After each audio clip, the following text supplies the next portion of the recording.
Compute the following indefinite integral.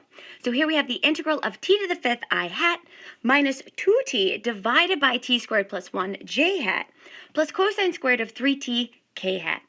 So the first thing I'm going to do here is just simply rewrite this as the integral of the individual components.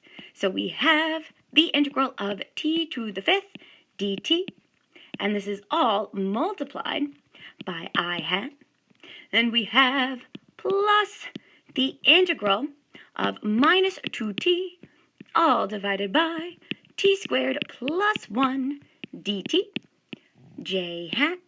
And now you can keep that negative on the outside of the integral. I've just pulled it in so I don't forget about it. And then last but not least, we have the integral of cosine squared of 3t dt, and this is multiplied by k hat. So looking at these individual pieces here, this first integral, the f of t component, that's simply a general antiderivative. So we'll be able to do that one nice and quick. With our second integral here, this is going to need u substitution. So we'll think about that separately momentarily. And then last but not least, we have this cosine squared of 3t. So we're going to need to use a trig identity to simplify this one before we can integrate. So let's now think about each individual component, integrate it separately, and then we'll put them back in. So we are going to integrate each component of our vector.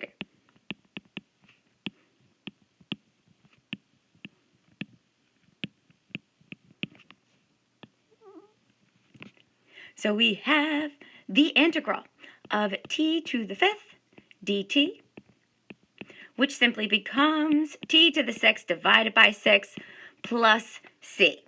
So we'll keep that one in mind. That's our cute and short general antiderivative for f of t. The next one we have is the g of t component.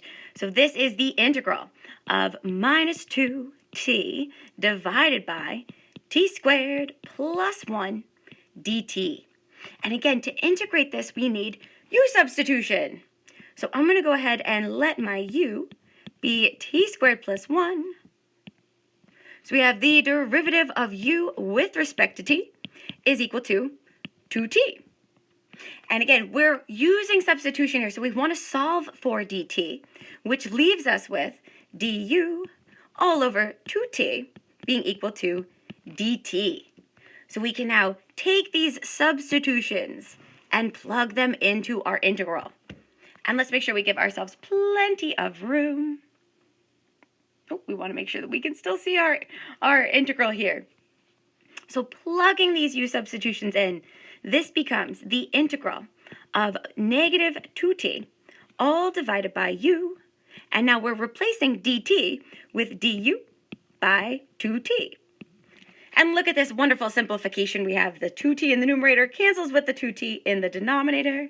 And now we are left with a general antiderivative. We have minus the integral of 1 by u du, which leaves us with minus the natural logarithm of the absolute value of u plus c. And now we can plug the original u substitution back in to get our beautiful final answer, which is minus the natural logarithm of the absolute value of t squared plus 1 plus c. So this is the antiderivative for our g of t component. And we're officially ready now to find the antiderivative of our last component, that h of t component. So here we have the integral of cosine squared of 3t dt. And as I mentioned above, we're going to need to use a trig identity here. So I want you to quickly recall. If you know it, by all means, go right for it. If not, here's a quick review. So if we let k be some scalar, some real number, any real number your little heart desires, you want to remember that cosine squared of, say, kt is going to be equal to 1/2 multiplied by 1 plus cosine of 2kt. So this is the trig identity. This is a half-angle formula. And this is the formula that we want to use here to rewrite the integrand into something easier to integrate.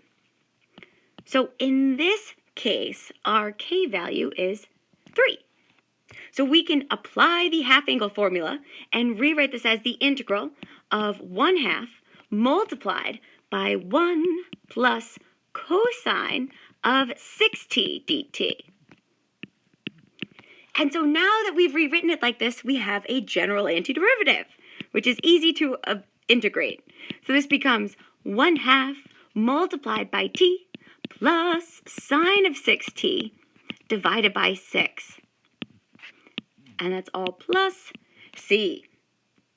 So this is the general antiderivative for that h of t component. And now we're officially ready to put everything back in and evaluate that full vector valued function.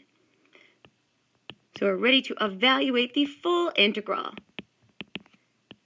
So again, we were given at the beginning, we have the integral of t to the 5th I hat minus 2t divided by t squared plus 1 j hat plus cosine squared of 3t k hat dt. And now plugging all of those individual antiderivatives in, we're left with our beautiful final answer. We have t to the 6th divided by 6 I hat minus the natural logarithm of the absolute value of t squared plus 1 j hat plus 1/2 multiplied by t plus sine of 6t, all divided by 6. And this is all multiplied by k hat. And now we have our arbitrary constant vector c. And so this is our beautiful final answer.